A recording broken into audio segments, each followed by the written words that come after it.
Hello everyone, welcome to our engineering tutorial channel. Today I'm going to start new chapter and the new topic solutions of linear equations from numerical method. हामीले यो numerical मेथडमा चाहिँ first च्याप्टरमा चाहिँ solutions of non linear equation पढ्नुपर्ने हुन्छ। त्यसमा पनि चारवटा मेथड छन्, जुन चाहिँ एउटा छ बाइसेक्सन्स मेथड, एउटा छ सेकेन्ड मेथड, एउटा छ Newton Raphson's method and the fix point iteratives method. सबभन्दा फर्स्टमा हामीले के पढ्नुपर्ने हुन्छ भन्दाखेरि बाइसेक्सन मेथड।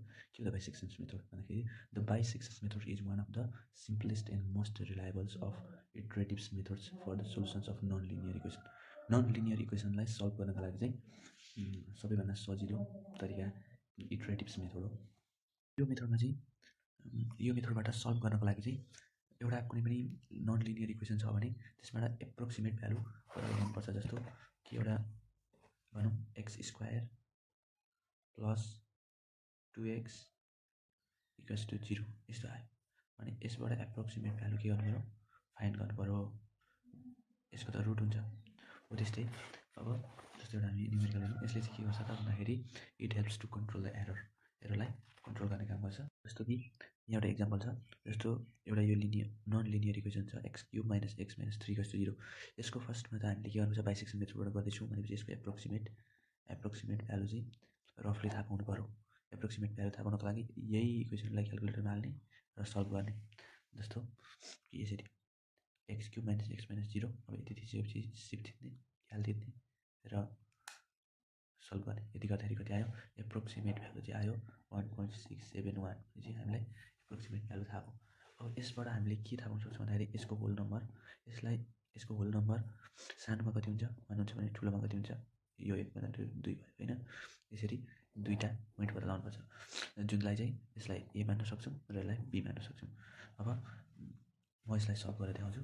जस्तो कि ए र बी हामीलाई थाहा भयो भने होइन, थाहा भयो भने यो एक्सको भ्यालु त कति छ, एक्सको भ्यालु 1 भयो ए हुँदा र बी भनेको 2 भयो।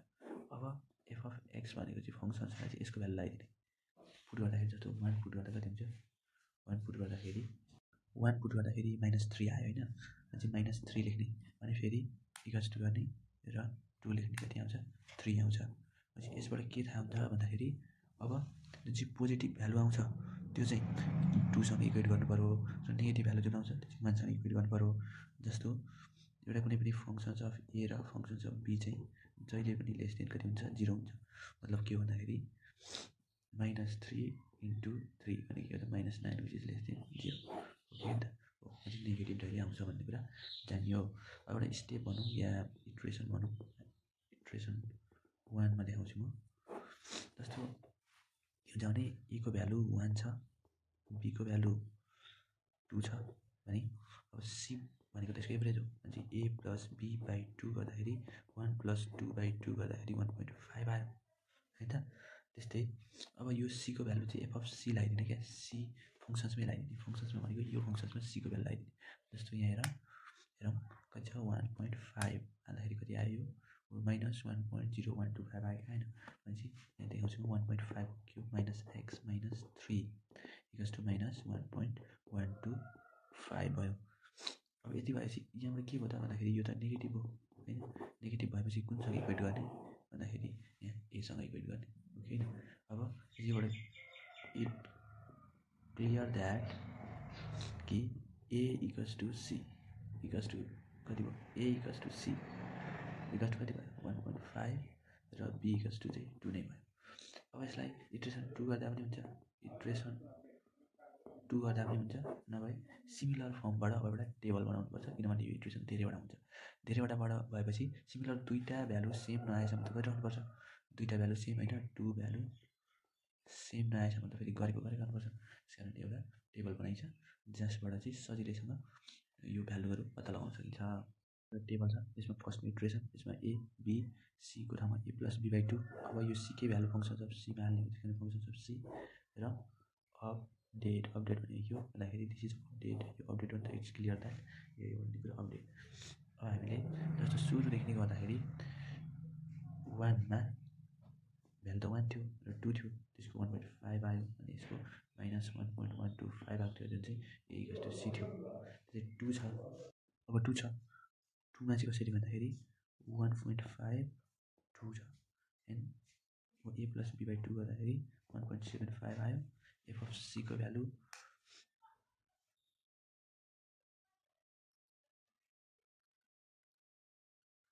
तपाईँलाई एउटा के भन्न चाहन्छु भने जस्तो यो पुरै टेबललाई नै पनि एरेन्ज गरेर चाहिँ यो क्यालकुलेटरमा हाल्न सकिन्छ क्या यसमा।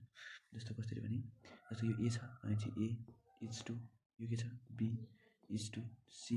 अब यो सीमा छ भने equals to a plus b by 2 होइन इज टु अब सी एफ अफ सी भनेको छ यही छ c cube minus c minus 3। यो तपाईँहरूले यो क्यालकुलेटरमा पुट गर्नुभयो भने इट्स गेट एन्सर। तो यसरी पुट गर्दा वहाँ a is to b is to c is to a plus b by 2 is to अब एफ अफ सी भनेपछि के हुन्छ त भन्दाखेरि यति भ्यालु भइसकेपछि चाहिँ अब हामीले यसलाई पुट गर्न सक्छौँ क्या।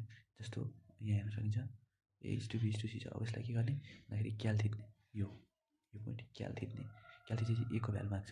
ए को भ्यालु भनेको 1 हो पहिलेको 1 हो बी भनेको 2 2 अझै सी गेट आयो सी आफै छ 1.5 हो भन्ने र यसको भ्यालु पनि -1.8 हो भने थाहा भयो।